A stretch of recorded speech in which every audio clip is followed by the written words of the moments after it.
اسلام کی بہار بہار شریعت۔ الحمدللہ رب العالمین والصلاة والسلام علی سید الانبیاء والمرسلین۔ ناظرین کرام، السلام علیکم ورحمۃ اللہ وبرکاتہ۔ میں ہوں آپ کا میزبان محمد طاہر قادری اور آپ دیکھ رہے ہیں IDS بہار شریعت۔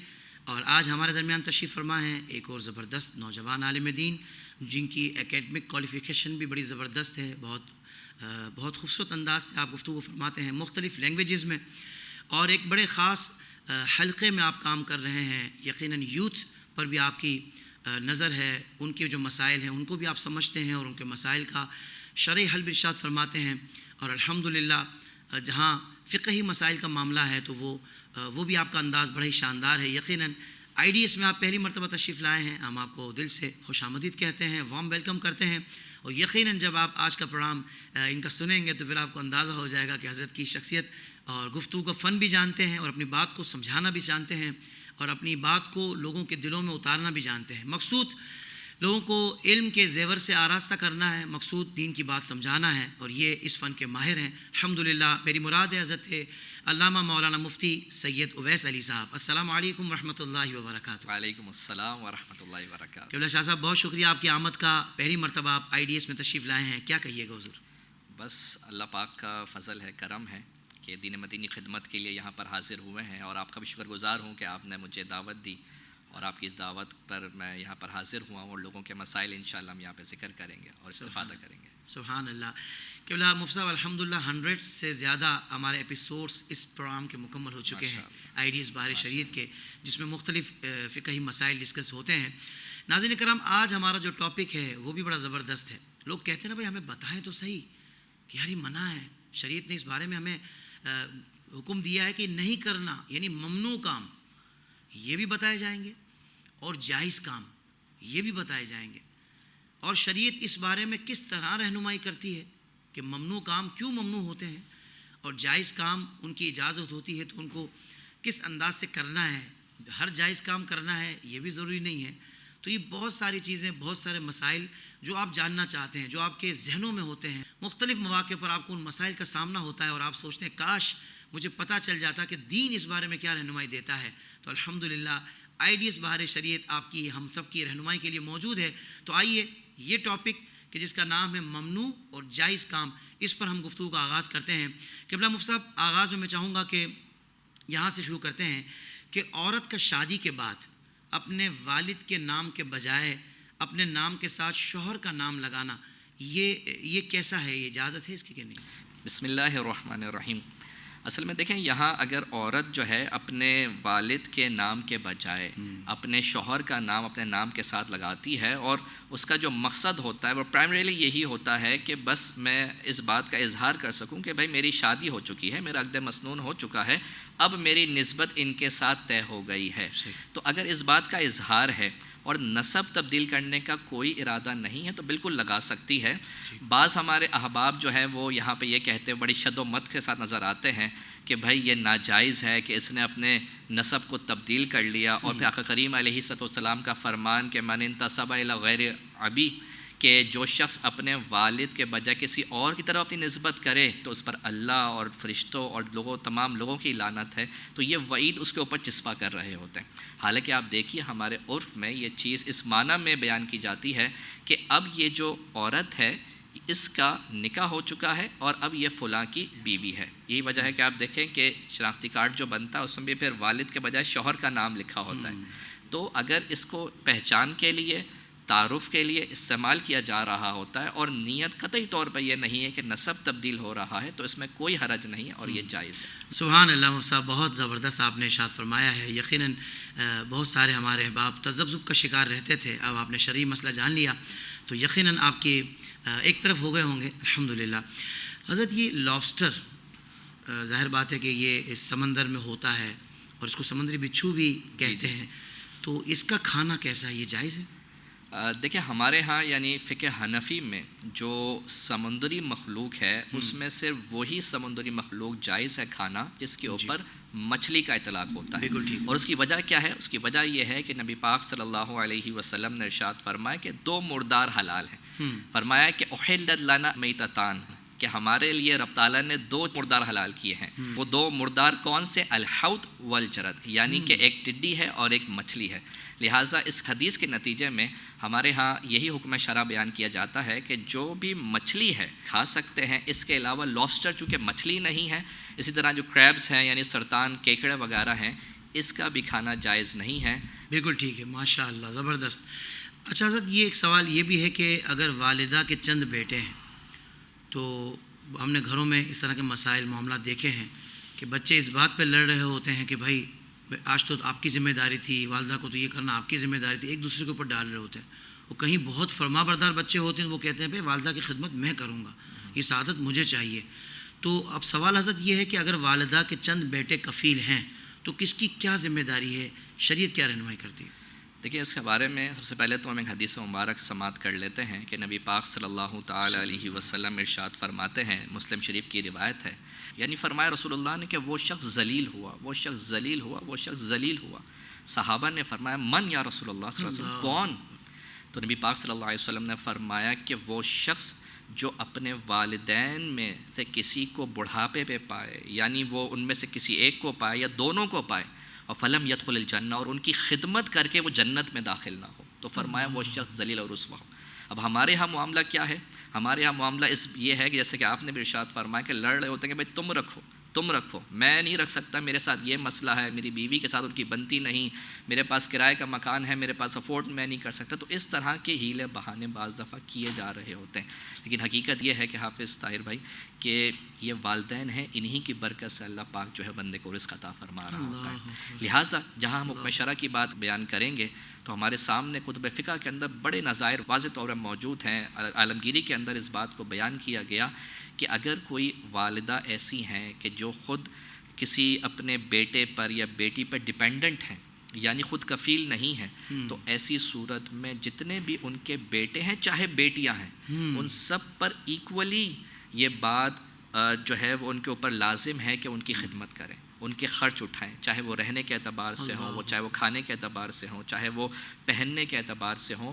تو لہٰذا اگر کسی کوئی خاتون ہیں اور ان کی بچے ہیں جو ان کی کفالت میں ہیں، تو ان بچوں پر ایکولی ان کے اوپر ذمہ داری ہے کہ اپنے والدہ کے جو اخراجات ہیں وہ کریں. اب وہ آپس میں اس کو ڈیسائیڈ کر سکتے ہیں کہ بھائی 1 مہینہ آپ اپنے پاس رکھ لیں، 1 مہینہ میں اپنے پاس رکھ لوں، لیکن خلاصہ کلام یہ ہے کہ یہ دونوں کی ایکولی ذمہ داری ہے کہ وہ والدہ کی کفالت کریں اور اپنی جنت کمائیں. سبحان اللہ، سبحان اللہ، کیا بات ہے، کیا بات ہے، سبحان اللہ. دیکھیں ابھی موقع ہے، ابھی بات یہ سن لی ہے، اس کو کاش سمجھ کر زندگی میں ہی اس پر امپلیمنٹ کر لیں، عمل کر لیں، تو پھر آخرت کا سفر آسان ہو جائے گا انشاءاللہ.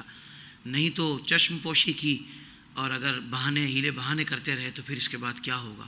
یقیناً پھر آپ نے بھی یہ فیز دیکھنا ہے، آپ کے بچے بھی تو بڑے ہوں گے نا، آپ بھی تو بزرگی کی عمر تک پہنچیں گے نا. سب ذہن میں رکھیے گا کہ دنیا میں بھی پھر آزمائش ہو سکتی ہے، آخرت کا معاملہ تو پھر ظاہر بات ہے کہ بلا مفتی صاحب نے بھی ارشاد فرمایا ہے. اچھا حضرت، اگلا سوال یہ ہے کہ پائریسی کا معاملہ فی زمانہ ہم دیکھتے ہیں کہ لوگ رجسٹرڈ کمپنی کے جو آئٹمز ہوتے ہیں اس کی کاپی بنا کر، ابھی first copy, second copy, replica, پتہ نہیں کتنے ناموں سے، تو یہ کام کرنا جائز ہے یا نہیں ہے؟ بسم اللہ الرحمن الرحیم. دیکھیں شریعت مطہرہ کے جو باہمی لین دین کے معاملات ہیں، تجارتی معاملات ہیں، ان میں کچھ بنیادی اصول اور پرنسپلز بیان کر دیے گئے ہیں. ان میں ایک پرنسپل یہ ہے کہ جب بھی آپ کی ڈیلنگ ہو نا، اس کے اندر دھوکہ نہ ہو، اس کے اندر فراڈ نہ ہو، اس کے اندر جو ہے وہ دوسرے کو ضرر رسانی کی صورت نہ ہو. تو ان اصول کو اگر ہم دیکھتے ہیں تو قرآن مجید فرقان حمید کی ہمیں وہ آیت بینہ نظر آتی ہے کہ رب تعالیٰ فرماتا ہے کہ یا ایھا الذین آمنوا لا تأکلوا اموالکم بینکم بالباطل، کیا وہ لوگ جو ایمان لائے اپنے ایک دوسرے کے مال باطل طریقے سے نہ کھاؤ. اب آپ اس میں مفسرین کو دیکھ لیں، جملہ مفسرین، چاہے تفسیر قرطبی میں دیکھیں، روح البیان میں دیکھیں، روح المعانی میں دیکھیں، یعنی جملہ مفسرین اس بات کو بیان کر رہے ہیں کہ باطل طریقے سے کھانے سے مراد کیا ہے؟ فرمایا دھوکہ دے کے کھانا، کسی کو ضرر دے کے کھانا، اسی طرح اس میں جھوٹ بول کے اس کا مال کھانا، یعنی جو طریقے ایتھیکل ویلیوز بھی جو ہماری ہیں اگر اس سے ہٹ کر اگر کوئی شخص ایک دوسرے کے مال کو لے گا تو یہ شرعاً جائز نہیں ہے۔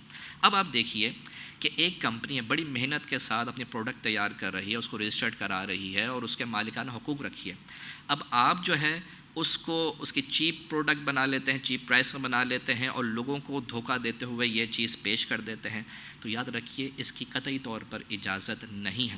نبی پاک صلی اللہ علیہ وسلم ایک دفعہ گزرے تو ایک شخص جو ہے وہاں پر وہ کچھ غلہ بیچ رہے تھے، تو نبی پاک صلی اللہ علیہ وسلم نے اس غلے میں ہاتھ ڈالا اور اس کو اندر سے تر پایا، تو پوچھا، استفسار فرمایا کہ یہ ایسا کیوں ہے؟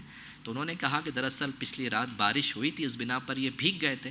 تو آقا کریم علیہ السلام نے فرمایا کہ پھر اس کے تر حصے کو اوپر کیوں نہیں رکھا، تاکہ جو اس کا خریدار ہے اس کو معلوم ہو جاتا کہ یہ اندر سے تر ہے۔ تو پھر فرمایا آقا کریم علیہ السلام نے کہ من غشنا فلیس منا، کہ جو دھوکہ دے وہ ہم میں سے نہیں ہے۔ تو اس لیے علماء نے یہ بات بالکل کیٹیگوریکلی بیان کی ہے کہ اگر کوئی شخص دھوکہ دے رہا ہے، لوگوں کو معلوم نہیں ہے کہ یہ چیز جو ہے وہ کاپی ہے یا ریپلیکا ہے یا یہ 2 نمبر چیز ہے اور دھوکے کی نیت سے وہ بیچ رہا ہے، تو اس کو یہ بیچنا جائز نہیں ہے۔ ہاں یہ ضرور ہے کہ ایک جگہ جو خریدار ہے اس کو معلوم ہے کہ بھائی یہ فرسٹ کاپی ہے یا یہ ریپلیکا ہے یا یہ جو ہے وہ سیکنڈ کاپی ہے، اس کو معلوم ہے، اور اس میں جو بیچنے والا ہے وہ خریدنے والا دونوں کو پتہ ہے کہ بھائی اس کی وہ اسٹینڈرڈ اور کوالٹی نہیں ہے کہ جو ایکچوئل چیز کی ہے، اس کی تو پرائسز بتا رہی ہیں، جی پرائسز اس کی بتا رہی ہے، تو پھر ایسی صورت میں اگر اس کو بیچا جا رہا ہے تو اس کی رخصت اور رعایت موجود ہے۔ بالکل ٹھیک ہے، بالکل ٹھیک ہے۔